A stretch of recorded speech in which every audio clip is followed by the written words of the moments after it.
the Emo Hour. Your weekly power hour of all things emo and adjacent. With your hosts, Katie and Nani.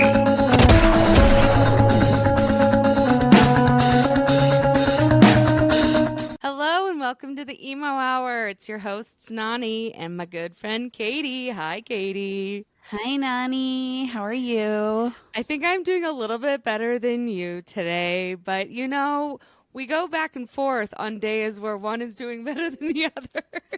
Physically, mentally speaking, maybe.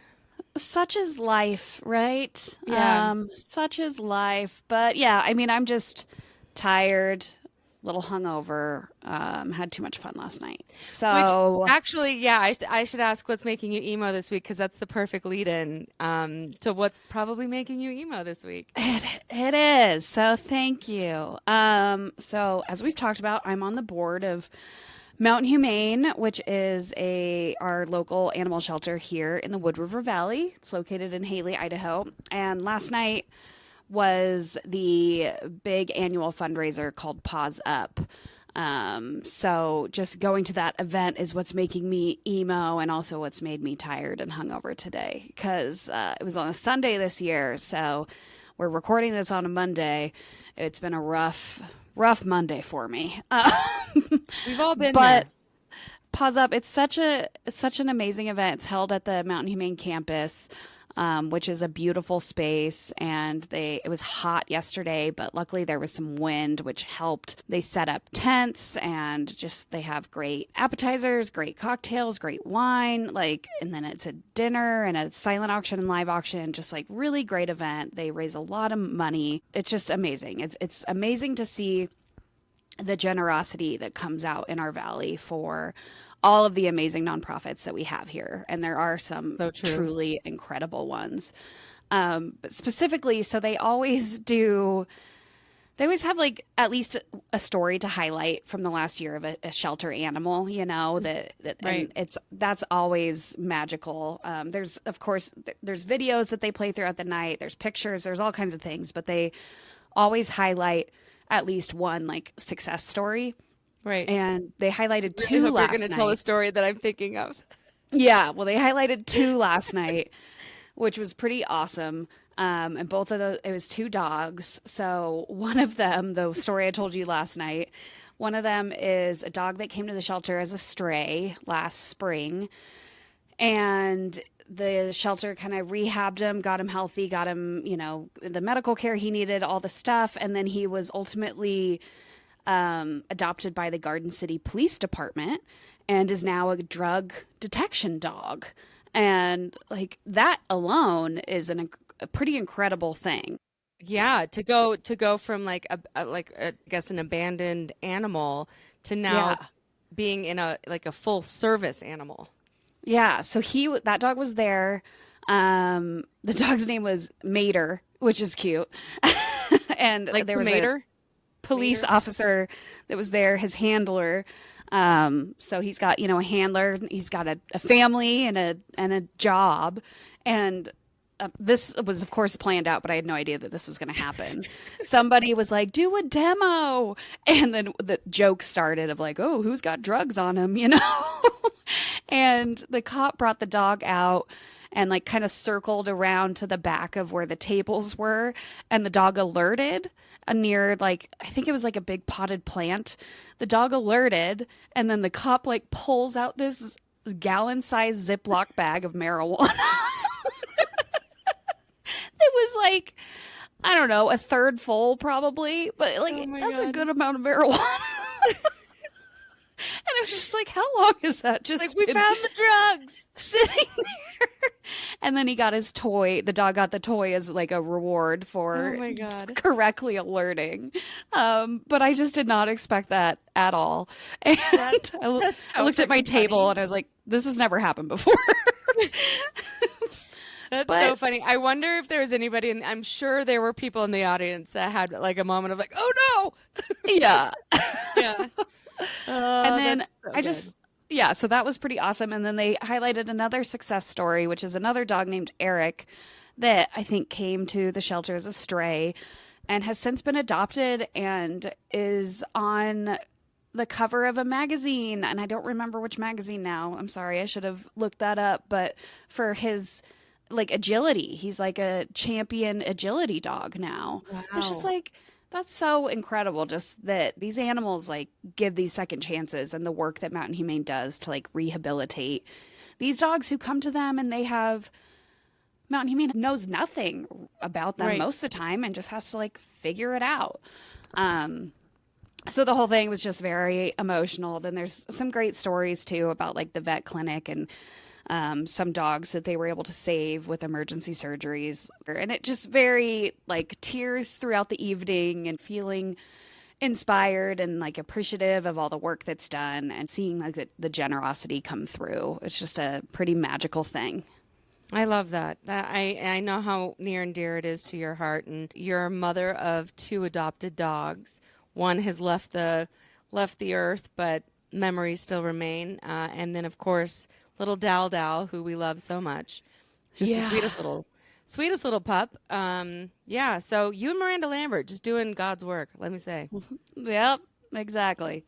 But thank you for letting me share that. Oh my What's God. Yeah. It's obvious how much it means to you. And I love hearing you talk about Mountain Humane anytime because you just light up. You always want to share what's going on there and all the good work that they're doing. So I'm glad that a lot of money was raised and that it was a successful night.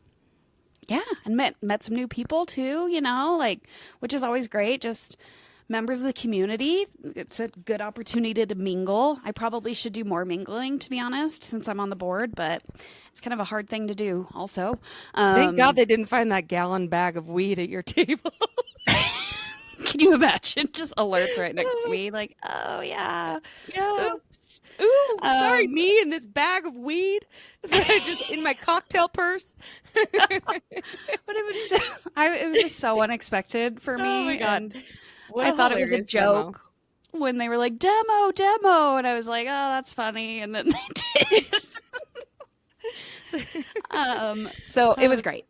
But Nani, what's making you emo this week? Well, mine's a little bit, I don't know if the word's somber or serious or what, but I think because time is moving so quickly right now, and it's like a blessing and a curse that time is moving quickly because it means that my life is full and I'm doing a lot of things and it's just happening fast. But I think I'm starting to mentally like catch up with my age a little bit and dating apps and being single and being in a small town. It's just kind of all catching up with me at the moment. And I'm feeling pretty emo about like where I'm at in my life and not having found my partner yet. And like all of the things, I know that I'm not the only one out there. And we're like, as we inch closer to my birthday, it's like another year. And it's just, I don't know. I'm feeling very emo about it because, like, I want to find my partner or my person, whatever you want to call it. And again, like, I know that I'm not the only one, but it doesn't make it any easier, right? No. And the dating apps out there are so dismal.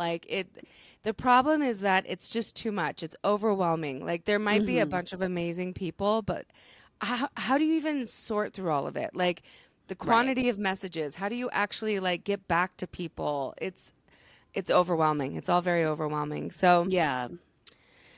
navigating the dating scene and single life and all, it can be a lot sometimes. So I'm just feeling a little overwhelmed and a little somber. I'm sorry to hear that. I wish I could make it better for you. No. And the fact that you're not the only one, like that doesn't, like you should still feel your feelings. And Of course. it's okay. Like, I don't know. You just said that a couple times. You're like, I know I'm not the only one, but that doesn't make it better. And it shouldn't. Like, you're allowed to feel your feelings. And I mean, we all have our ups and downs and desires and wants in life. And it's totally fair and justified to just like feel down about it. But I'm sorry that you're feeling that way. Yeah, and it's not something that's like always at the forefront, but right now, like lately, the last couple of weeks, it's just kind of come to the forefront. So it's like if we're going to be honest about like what's making us emo on this show, like it can't always be happy. And so this week it's definitely like what's loudest in my brain. So yeah. Well, I did talk to somebody last night that I thought about trying to set you up with. So Stop it.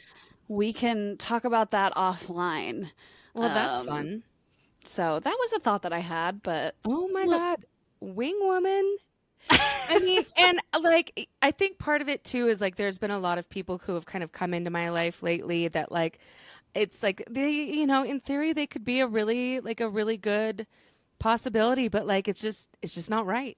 Like, I've talked you through a couple folks recently and I'm just like, no, it's just not right. So, and you got to listen to your instinct. And I'm not trying to be picky, but at the same time, like, yeah, I mean, you gotta listen to your instincts for sure, but also there's nothing wrong with giving it more of a shot. I mean, That's I true. didn't like Travis the first time I met him. Now I'm married to him. oh God. You and Trav's stories are just so good. Like all of them. They're just every time I hear one, that they're the best. But yeah, So, no, I mean- you. I hear you. Yeah, does it like initial reaction or initial, what's the word I'm looking for? Instinct, I don't know. Yeah, but that I doesn't get that what you're saying. doesn't necessarily have to determine it. And I think worry's a strong word, but I worry that maybe you're not like leaning Giving a into proper it chance. and like Yeah. giving it a proper chance. Yeah. Yeah. So I think you're right. I think you're definitely right in some ways around that. I'm glad that you're worried about me. well, like I said, worry's a strong word because I don't know that I'm worried, but that's my thought. But I also haven't been there with these people. Like I haven't met them. I don't know. You know, it's just Yeah. what I've heard from you after. Yeah. Yeah. After But the anyway, fact. I think we should. Wow, you really want to get past this, huh? We can't just sit here for the next hour and talk about my feelings. You want to? We could do the Emo Hour does therapy. We could do that next week. God, wouldn't that be amazing? We should do like a therapy episode just about that stuff. We really do need to do that and just have a Yeah. bunch of like relationship questions or something like that. I think that'd be great. But we do have a lot of things that we have this week and a very exciting interview with somebody. Good old Charlie Schubert is on the pod today, talking about his like musical journey through a lot of different bands, which I was surprised actually. I didn't know that there was so much history in different bands that he's been involved in. Agreed. That was a big surprise for me too, because we got to know him through Battle of the Bands, which you'll learn a little bit more about here as soon as we toss it over to the interview. But I really enjoyed talking with him because there was a lot more musical history than I had any clue about.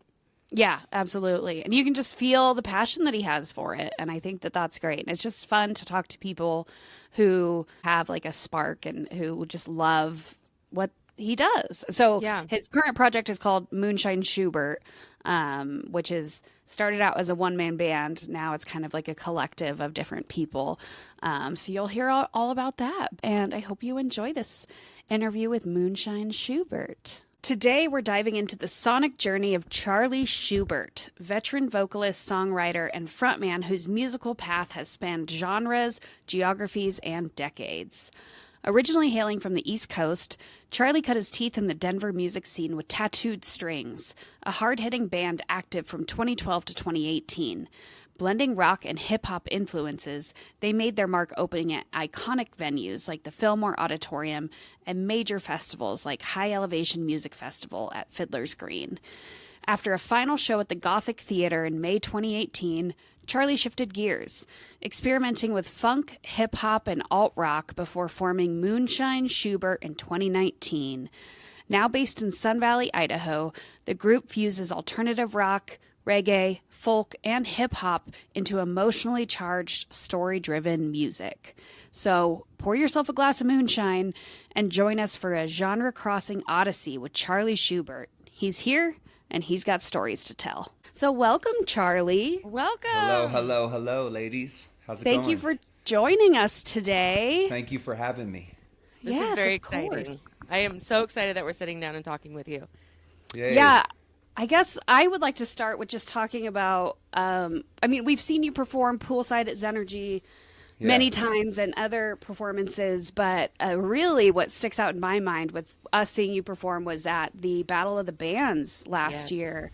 And that was just so incredible for us to see. And just having you on a full stage with a band behind you instead of just you performing poolside. So that was cool. It was cool to put a band together here. I came out here in 2019 and I was like, I'm gonna get this loop pedal going. I'm not gonna rely on any other people, and I'm gonna do this on my own. And then that's fun for Zenergy and that's fun for Limelight. But if you wanna get back up on a stage, which I really enjoy doing and I did for a lot of years, I needed some other bandmates. So I got Skylar to come play drums.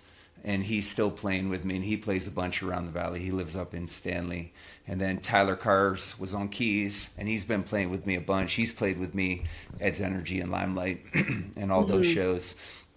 And then Taco hopped in on bass from the Piston Bullies, who's also my brother-in-law. Oh, okay. We're married to stepsisters. Gotcha. So he hopped up with me, and that was fun. And we had a couple practices, and we only had to play, I think it was like 15 minutes for 3 songs. So we put that together and made it happen. That was fun, and that venue is awesome. Yeah, the Liberty Theater in Haley. So awesome. I have to say, though, that the vibe that you brought to that stage was unlike anybody else that night. Absolutely. It felt like ethereal. Like it I think I said this when we were doing like all of our judge comment. It like totally transported me. So I loved that. And then you slid in that Linkin Park, Linkin Park track, which was and kind of put like a little reggae on the riff a little bit, and that's an interesting song, Bleed It Out. Because did you guys follow Linkin Park at all? Did you follow their career? Yes. Definitely. That was a song I saw Mike and Chester do an interview, and that was a song they just hit record, and they went into the studio, and their guitar player started playing like that crazy riff, and they just kind of just started freestyling and singing and rapping, which is their style, and and Bleed It Out came about. Wow, just like one of those authentic original creations. That's awesome. Yeah. I didn't know that origin story, but that totally tracks. But your rendition of it was so good. So awesome. Thank you. So at Battle of the Bands you performed 2 original songs and then that cover of Bleed It Out, right?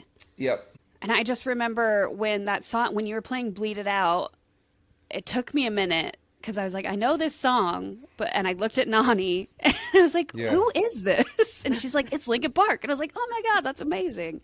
And I've said before, one of the most interesting things to me is like being able to change a song structure or like change the genre of a song, which is what you did. And I'm not a musician, so I find that really interesting, and it takes some talent to do that. I don't play a ton of covers, but after I learn the cover, like learn the chords, I don't care what they did for structure. I just kind of make up my own structure, which is awesome. And I love that. It hopefully makes it a little unique and maybe turns it into a little bit more of my vibe, which is what sounds like you guys were feeling with Bleed It Out. So yeah, no, it was great. And Nani's right that like the vibe that you brought that day. I think it was the first. I think you guys were the first ones to use lights too in the show. So it was like a total transformation that day. Awesome. Cool. And the whole plan, I guess maybe not the plan, but the idea was I want to play at the Liberty Theater.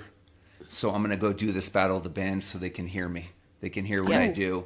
And immediately afterwards, Pete, who does all the booking there, and Luke were like, hey, we need to get you out here for a show. And I put together a show like, I think it was a few months later, maybe 6 months later, and did that. And then we're playing another one on the 26th of this month. So come out, everybody. Yeah. Absolutely. And that's part of the reason why we wanted to interview is to talk about that upcoming show. Yeah. Who's opening for you on that show? So my buddy AB, a guy I work with over at Zenergy, he's a singer-songwriter. He has a beautiful voice. Anthony Bauckham. He's going to open up for about an hour. He also going to play all originals. I think he says he's going to play 10 originals. and he's awesome. He's on Spotify, Anthony Von Bakken. Okay. Great. And yeah, he's got a great voice. He's a good friend of mine. He's a good musician. He loves writing original music, which I really appreciate. And I'm looking forward to having him again, because he opened up that last show we played at the Liberty as well. Okay. And are you going to be a Gotcha. 4-piece? No, 7. Ooh. What? Yeah. I think 6 for sure, maybe 7 Okay. is the idea. So we're gonna have let's see. So we're gonna have Skylar on drums. We're gonna have Tyler Carr on keys. We're gonna have Patrick Adams on bass. We're gonna have Yorba Dave on lead guitar, and he played at Baldy Bash with me.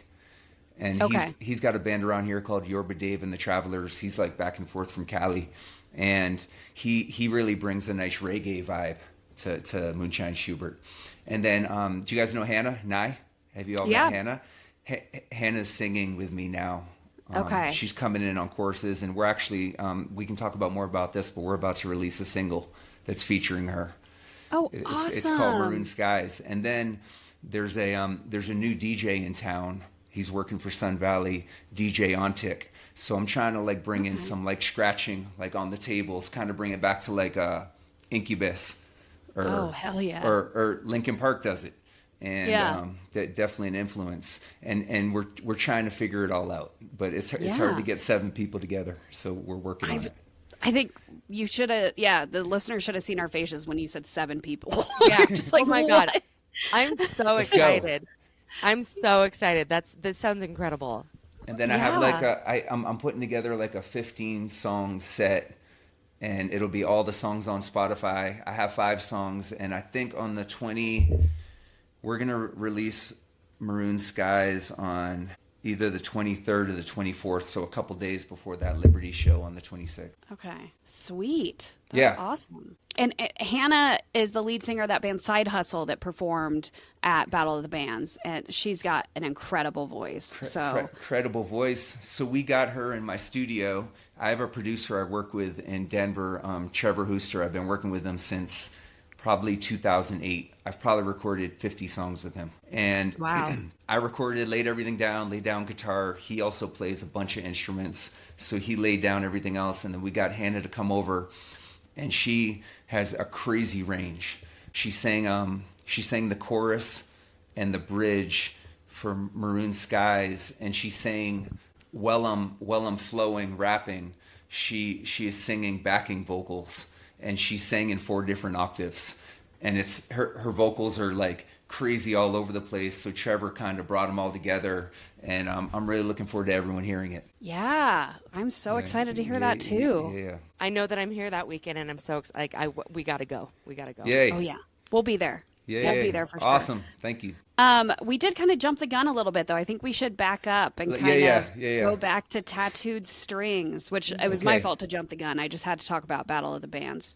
Yeah. But tell us kind of about the origination of Tattooed Strings. How did that come together? How did that start? That was a journey. So I guess it all started. I went hiking one day with my son Dylan, who was 4 at the time, up 70 West.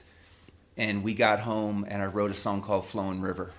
It's like a little 4-chord song. I play it still in Moonshine Schubert vibe. Kind of changed it up a bit. It was pretty. It's a little heavier than my music now. Wrote the chorus, wrote the hook, and wrote the verses, and recorded it in Trevor's studio.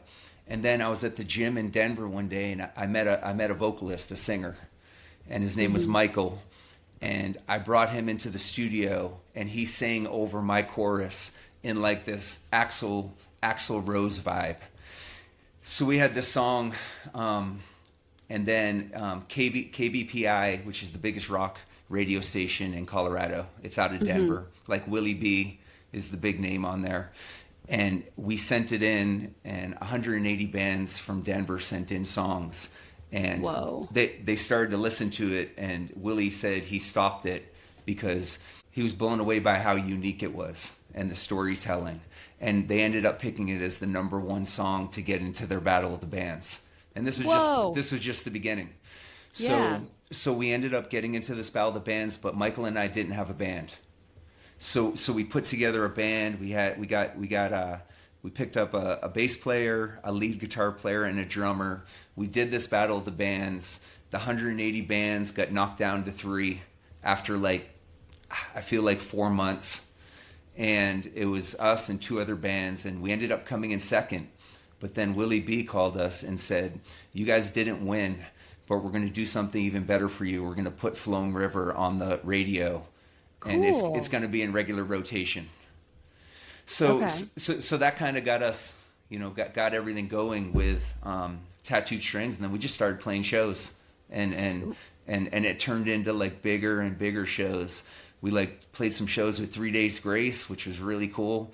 We opened for them. We opened for Starset a bit, and then we played some of those other venues that you talked about in the intro. But we were playing the Gothic a lot and just selling tickets, like hustling, selling tickets. But we had a song on the radio that anyone that listened to rock in Colorado listened to this radio station. So people were coming out, and we're selling merch, and it was fun. It was a fun run. Yeah, if you have a DJ who's a fan and they're putting you in rotation on a station like that, that is such a huge deal. That's crazy. What year was that? 2012, maybe 2011, 2012, and for 3 years, this guy at lunch, I don't remember what his name was, but he would put it on at lunchtime, and I would put on, and we'd come on the radio, and it was wild at the time.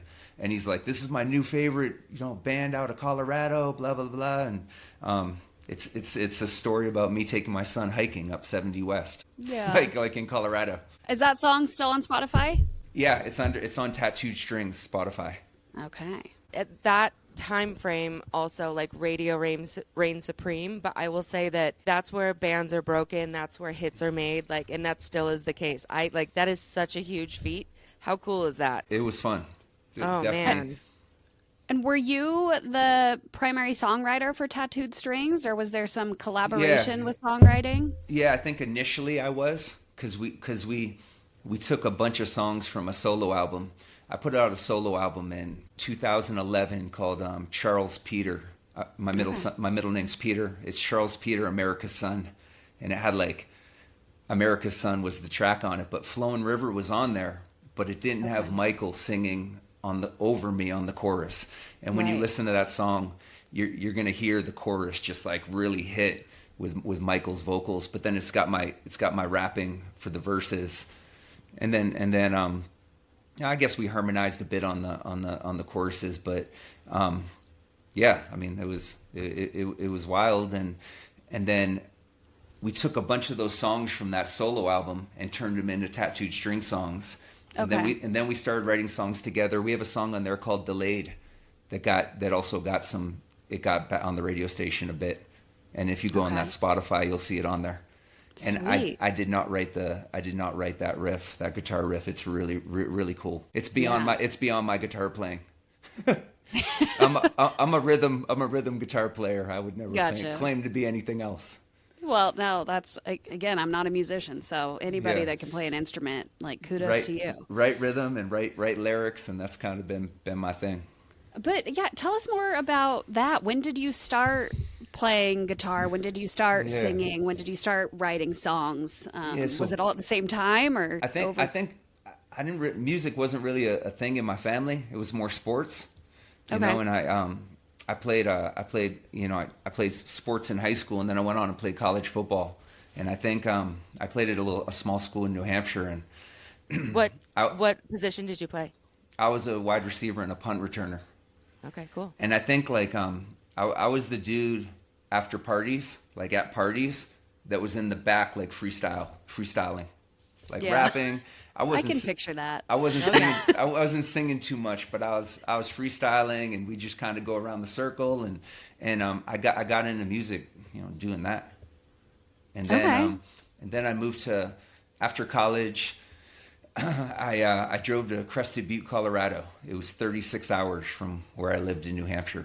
I was on a solo mission, a snowboard, a mountain bike, and then a shitty car. And it made it to Crested Butte, and I went out there, and I got I really got into writing music. I didn't know anyone in that little town, and they didn't call it slack there. They called it mud season. There's a ski mountain there. So it's really, it was kind of muddy and stuff. And I just had like a pen and a pad and was like writing poetry and writing lyrics. And then I went to like an open mic, and I was just kind of doing like what I do with lyrics. And this guy is like, hey, I'm a singer-songwriter. Do you want to like collab a little bit? His name is Ruben Villanueva. Okay. And we put together a band called Simple Vibe in 2000. Okay. We started playing a lot at this local bar in Crested Butte called the Eldo. And I was like, I didn't play guitar at the time. And I was kind of like a rapper hype man. And the ceilings were really low. And I was just like bouncing in there trying to hit my head on the ceiling at this venue. And we got like a good following. And then it was a ski town, so we started playing like rail jams, big air competitions, like skate competitions at the skate park. And we started playing a bunch of stuff. It was like a hip hop funk band. And Ruben sang, and I came in and rapped and did the hype man thing. And that's kind of where it all began. And then I moved to Denver, and I put together a band called the Spotlight Junkies. And it was me and my buddy Nate Alberts, who's a good friend of mine. He owns a radio station in New Hampshire. And him and I were just like straight up like buskers on this at the 16th Street Mall. We were sitting on the street like playing music. And I still didn't play guitar. He was playing guitar, singing a bit, and I was kind of picking up singing a little bit more. I was probably like 25 at the time, maybe 26.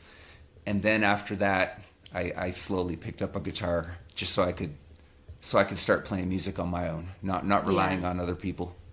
Right. Wow, that's surprising. I would have thought that you started earlier. I mean, neither of us are musicians. I feel like that's later than you hear sometimes with musicians.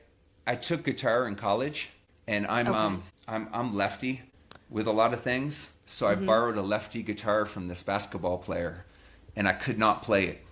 I just couldn't play it lefty.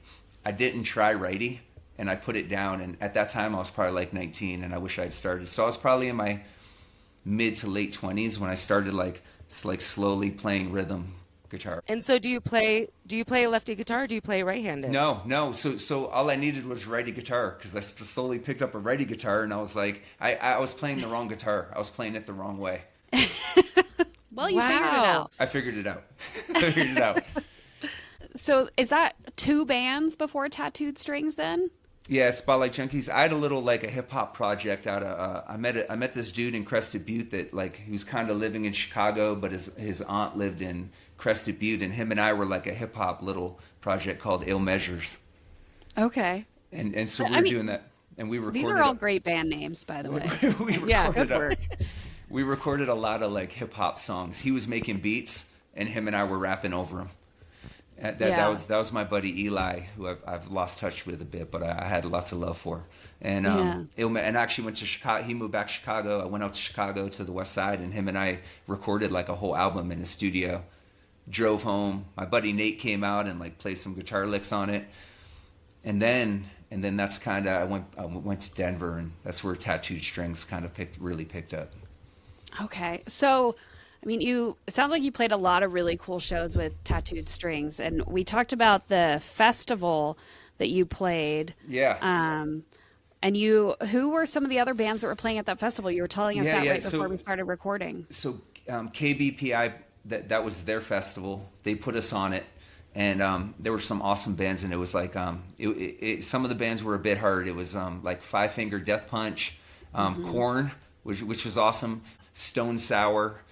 This have you guys ever listened to Starset? I haven't. It's a really cool rock band. They all like wear costumes and stuff, and they had a huge song at the time. And then we opened for them at the Fillmore before that. So I kind of knew those dudes a bit when we saw them at that other festival. Let's see. Oh, I Prevail. You guys ever listen to I Prevail? Oh yeah, definitely. Yes, they were there, and they played right after us, and that was really cool because I was really getting into their music at the time. I Prevail is a cool band. I don't know what they're doing these days. I should check them out, but I don't know. And Hailstorm. They were on the stage, and we definitely checked them out. And I wasn't married yet, but my wife Kelsey was with me, and her dad had come out for the weekend, so he came out to a rock show, and I don't think he listens to that, and he got to see.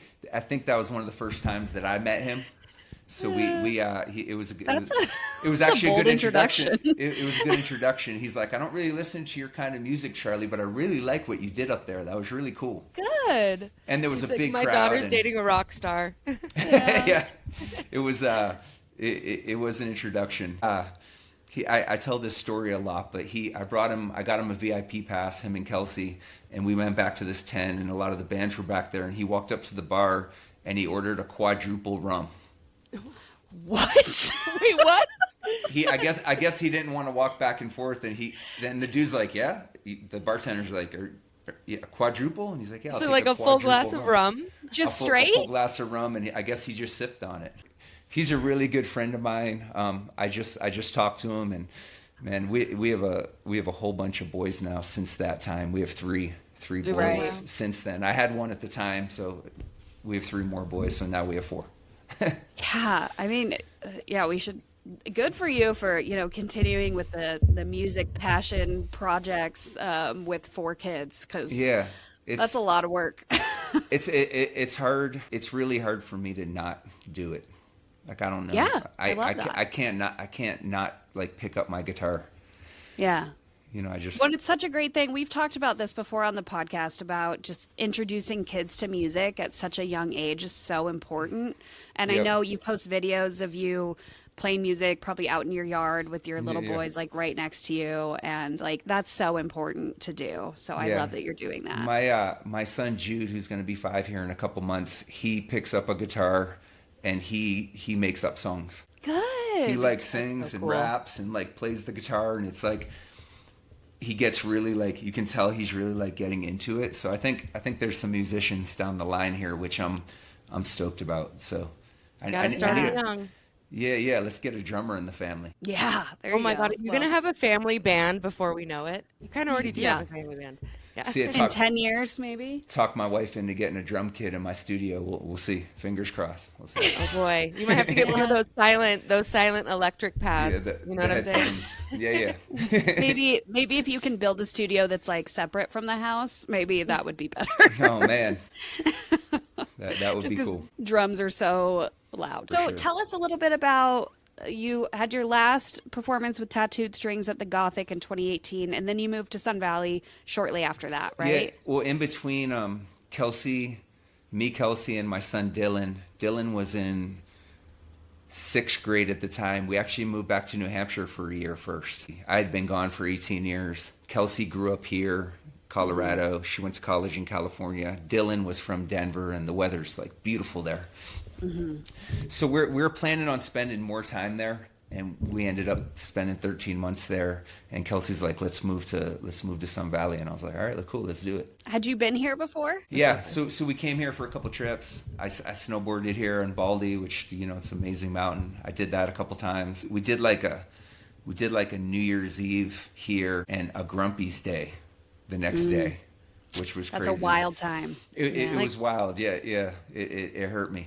But it's iconically a Sun Valley, like, was it New Year's Day Grumpies? It was New Year's Day Grumpies. Oh yeah. Yeah. So for the listeners that don't know, that is very much an iconic Sun Valley thing to do. Yeah. Grumpy's New Year's Day opens at like 10 a.m. People start showing up even earlier than that, and it's just a madhouse all day. And I've done it a couple times. Maybe I was there the same year you were. Sometimes there's celebrities. I haven't done it since I moved here. It was kind of a thing that we were on vacation. Kelsey, a bunch of Kelsey's friends were there from college. Fun. She was just kind of out of college, so she wanted to go back and see all her friends. And I guess I wanted to go and have some drinks. Yeah. Well, it's a great thing to do. We've done it. Yeah.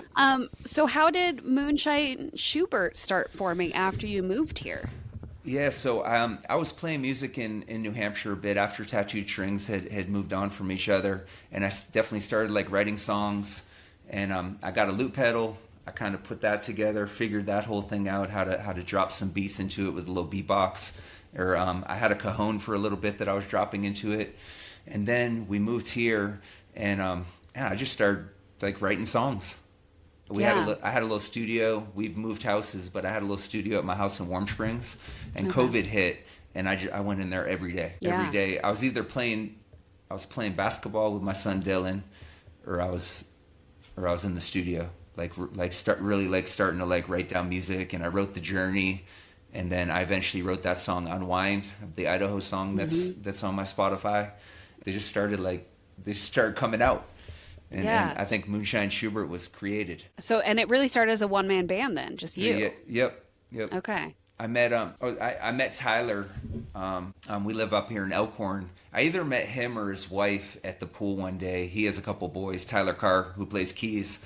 And I think I met her, and she's like, "Oh, what do you do?" And I said, "I play music out here, and I work His Energy." And she's like, "Oh, what kind of music?" And I told her about my music. It's just kind of me. And she's like, "Oh, my husband, we're moving out here, and my husband plays keys." And I was like, "Oh, sweet." So he came over to the studio. I got his number. He came over. We started playing. I have a song called "Living It, Living Life." It's kind of like a funky jam song. And I dropped it into the loop, started playing it. He started playing keys on it for like 30 seconds. And I'm like, "Hey, you want to play at the Limelight with me, like tomorrow night?" And he's like, yeah, sure. Tomorrow. So, wait. Before that, Alyssa played with me. So I think I had Alyssa playing, and then Tyler started playing, and Tyler started playing with me a bunch, and we became really good friends. Cool. What's the origin of Moonshine Schubert? Where did the name come from? Oh man, so it's just, it doesn't have anything to do with like moonshine or actually drinking moonshine or the moonshine. My son had a hyphenated last name, and so we wanted to switch it to just Dylan Schubert to make it easier for him when he got to high school and stuff. So we were doing a name change while we were in New Hampshire, and we were going to the court. You have to go to the courts and all that. So Kelsey and I were going, and I said, "Kelsey, we change Dylan's name." She goes, "I'm going to change my name while we're here." And she's like, "Well, what are you going to change it to?" And I'm like, "I don't know, Moonshine." Moonshine Schubert. And she's like, "Ooh, I like that." And I'm like, "Band name?" And she's like, "Yeah." So it was just like something I just kind of freestyled. Have you been the creator of all of these band names? Are these all like out of your brain? Because these are epic band names. Yeah. I think Spotlight Junkies. I don't know if Nate. I had a long talk with Nate the other day. He's an awesome dude. He's putting on a huge festival in New Hampshire next month called Jerry Jam. But he also has a radio station out there. But we might both, Spotlight Junkies, I don't know, we both might have done it. Ill Measures, I think that was probably Eli. Simple Vibe, I think when we put that name together, the Ruben, who was kind of the leader of that band, he's like, "Everyone write down 5 band names and bring it to band practice." And we came up with Simple Vibe, which is, it's kind of crazy to look back on, because vibe is like a term now. Oh, I'm in that vibe. And it wasn't back then as much in 2002. Yeah, so, I can see that. So maybe we were like pioneers in a way. But and then Moonshine Schubert for sure. Tattooed Strings, I definitely came up with that name. Yeah, they are great band. I love a good band name. Those are all good band names. Yeah. How do you think what do you think influenced your change in sound? Because Tattooed Strings was a little heavier, a little rockier, and now it's more kind of funky reggae-y. So is there any inspiration or just... Yeah, what was that change about? Maybe just settling down. Maybe getting married. Maybe getting a bit older. Fair. Like getting into my 40s, and maybe just being a little calmer. Maybe a little wiser comes with age, I guess. But we can hope. Yeah. Yeah. Just and grayer, a bit grayer, but I think just like taking it down a notch. And I was writing, I think initially my songs that I wrote for Tattooed Strings were more Moonshine Schubert vibe, but when the whole band got together, they got brought up to another level. Right. When you listen to Flowing River, that Tattooed Strings song, it was mellow when I first wrote it. It was very Moonshine Schubert-ish, I guess. It just got picked up with this other vocalist and the band. But I think maybe just like time and getting older and writing mellower songs and living out here in the mountains I was going to say, just smaller and slower pace of life, I think, out here than Denver. I mean, sure. Denver's a similar vibe, but it's a much bigger city. Yeah. Yeah. Well, and the way I'm tracking it is so many of your songs were written during a time of isolation. Like it's you at the end of the day, where these other projects were multiple people. So like this, I feel like authentically you music. Yeah. I think for what's said for that is just like it feels good. You know, it feels good that to write it like that. And then I've slowly been bringing in these other people to Moonshine Schubert, and it was important to me to bring in the right people. And that's kind of why, like, our show on the 26th is the Moonshine Schubert Collective. Mm-hmm. So I kind of like added everyone into this band name. Because I like collected these pieces of these awesome musicians and put it all together. And I think, like, we played up at the Casino Club in the middle of June. And Jim invited me up there, which I was stoked about. He hit me up, and I've been wanting to play up there. And we got heavy. It was also from 9:30 to 12:30 at night, and I usually don't play that late anymore. And it got a bit heavy. Yeah, some parts got heavy. I felt like the influence more of that the Rage Against the Machine and the Linkin Park stuff was coming out. I was freestyling a lot more. It was a little different vibe than, you know, even the Liberty, or even definitely sitting poolside. That's energy. That town, Stanley, the town, and specifically that room that you performed in at K Club, like it brings things out in musicians. It's a super. I love that space, seeing shows. Yeah, it was fun. What's up next? I know you've got a couple shows scheduled. We could talk about that. And new music. Yeah. New music with the collective, maybe. Yeah, so I'm playing at the on the 19th, the 26th. I'm going to play with a full band, the Moonshine Schubert Collective at the Liberty, which we're selling tickets for right now. And for the first time, I'm going to play at the Sunbeam Cafe in Stanley. And it's like a whitewater rafting like establishment, and there's a cafe there. And out back, she has a stage and stuff. And my buddy Parker Weeks, his family owns it, and he's like, they would love to have you out there. So the 19th, I'm going to play out there with Hannah's going to join me. And then remember at Zenergy, I had Scott Garvin played acoustic guitar with me for the first time. He's going to be playing with us too, which is cool. So we're going to have a little 3-piece. Sweet. Yeah. I'm playing at Hotel Ketchum on August 1st. Then I switched the Zenergy show from August 10th to August 31st. So I'll be there. And then I'm playing at the Valley Music Festival, which I'm really excited about. All 3 days. And Levi and his wife, who were putting it on, he heard Unwind. He heard my Idaho song. And they reached out to me, and I got in on that early. And so I'm going to be playing a bunch those 3 days. Like on one of the stages for 3 days, and like the VIP tent, like acoustic style. And that's going to be fun. And I guess they're selling tons of tickets. There's tons of vendors coming. There's going to be like a badass VIP tent. There's going to be 2 stages. There's like 50 bands coming. It's going to be a big party for sure. Yeah, and that's in September, right? Yep, that's 4th, 5th, and 6th of September. Okay, and that's more of a country festival. It is. It is. Yeah. I'm gonna be. I might be a little bit out of place, but Are you gonna play some country covers? I don't think so. Maybe I've been listening to that. That Lonely Road MGK song, and I tried to learn it. I have trouble learning covers because I end up playing a couple chords and being like, wait, that's a cool chord. Oh wait, what if I put this chord with it, and I end up writing a different song? But MGK and Jelly Roll wrote. They did put a twist on that song, and I did kind of learn it, and I should learn that song for that festival. That would be a good one. That feels like a really natural fit for you, specifically at that festival too. Well, because they're both rappers turned singers. Yep. Right. And I guess that's kind of what I did too. But so I feel comfortable singing and rapping the parts that they're both rapping on those songs. On that song. So I got some work to do. I need to learn it. I need to sit down and like focus and learn another cover. Yeah, I'd love to hear that. I think you do a great job with that song. All right, I'll do it. One thing that, yes, I think that's going to be epic. One thing that I wanted to ask you a little bit more about, though, because you just mentioned it and it reminded me, is the Idaho song, because that song's gotten a lot of traction, I feel like. Yeah. People have been using it for like a lot of different purposes, but where did that come from? Is that just like your ode to your love of Idaho and living here, or? Yeah, I guess you know, when I wrote it, I hadn't even been here for that long. You know, only a few years maybe. I dropped that in 2002, so I probably wrote it. I probably dropped it in the summer of 2002 because it's kind of a summer vibe. Mm-hmm. And Idaho in the summertime, listening to moonshine. So I kind of wrote the chorus about y'all are listening to me like do what I do. And I'm not really sure where it came from, to be honest with you. It's just like I came up with that finger picking that little 4-chord riff. I put a capo on one.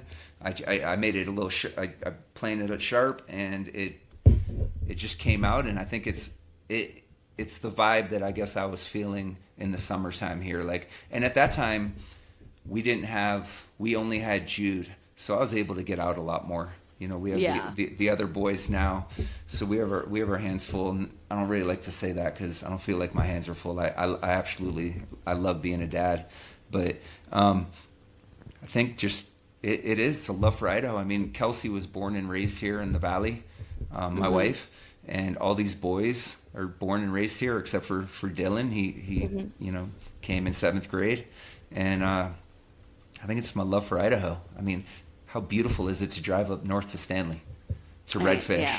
We live in the best place. You like look at the mountains and you're like try to put it in perspective of and then you get to the Sawtooths and you're in Stanley and you're playing at the Sawtooth Hotel and the Sawtooths are behind you and they look so cool. They look fake, like they're like a green screen from a movie.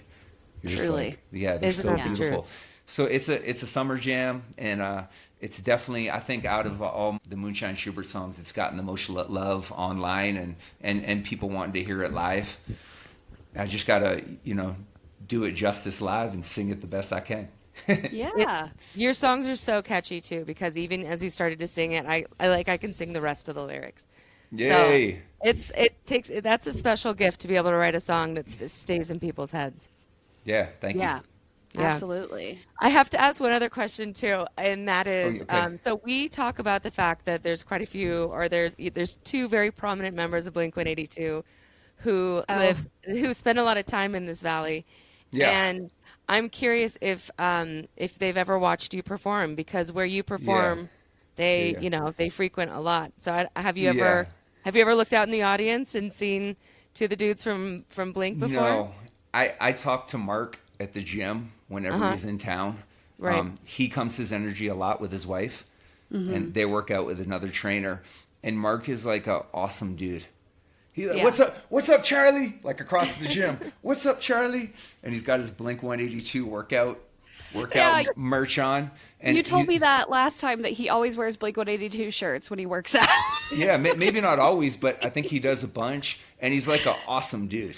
And I remember when we figured out that he was in one Blink-182, because I hadn't listened to them in a while, or really like remember exactly what they look like. And one of my clients, who's around my age, was like, I'm pretty sure that's the singer for Blink-182 over there. And I was like, yeah? I was like, I've seen them in here a couple times. So we pulled up like Blink-182. We're like, yeah, that's definitely Mark.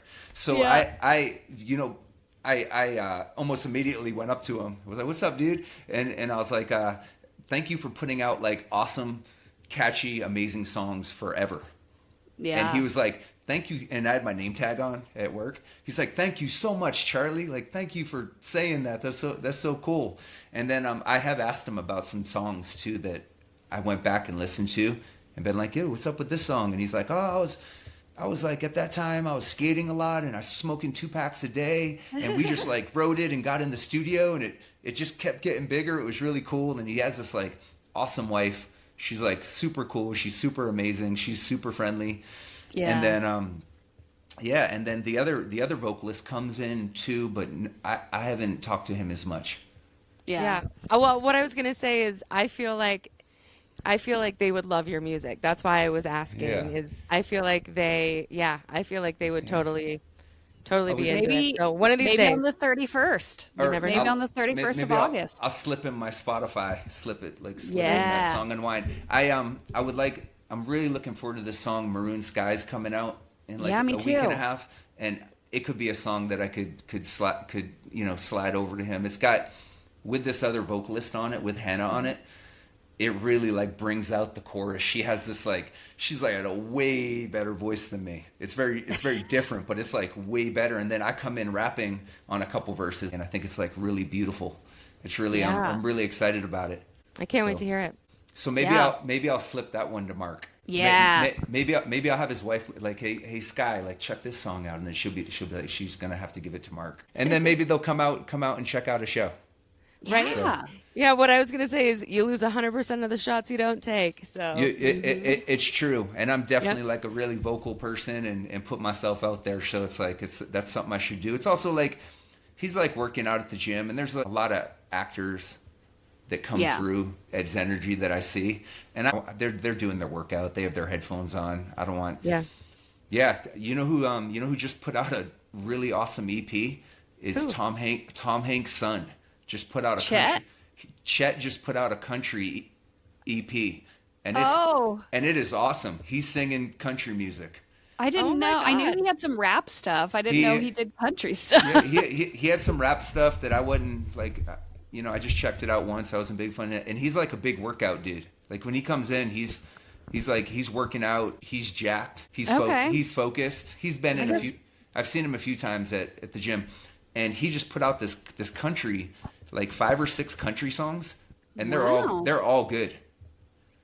Okay. Maybe ask him if he'd perform "Lonely Road" with you at the Valley Music Festival. that would be cool. They're called hold on. They're called. It's worth checking out. Like if you like country music, they're called something out west.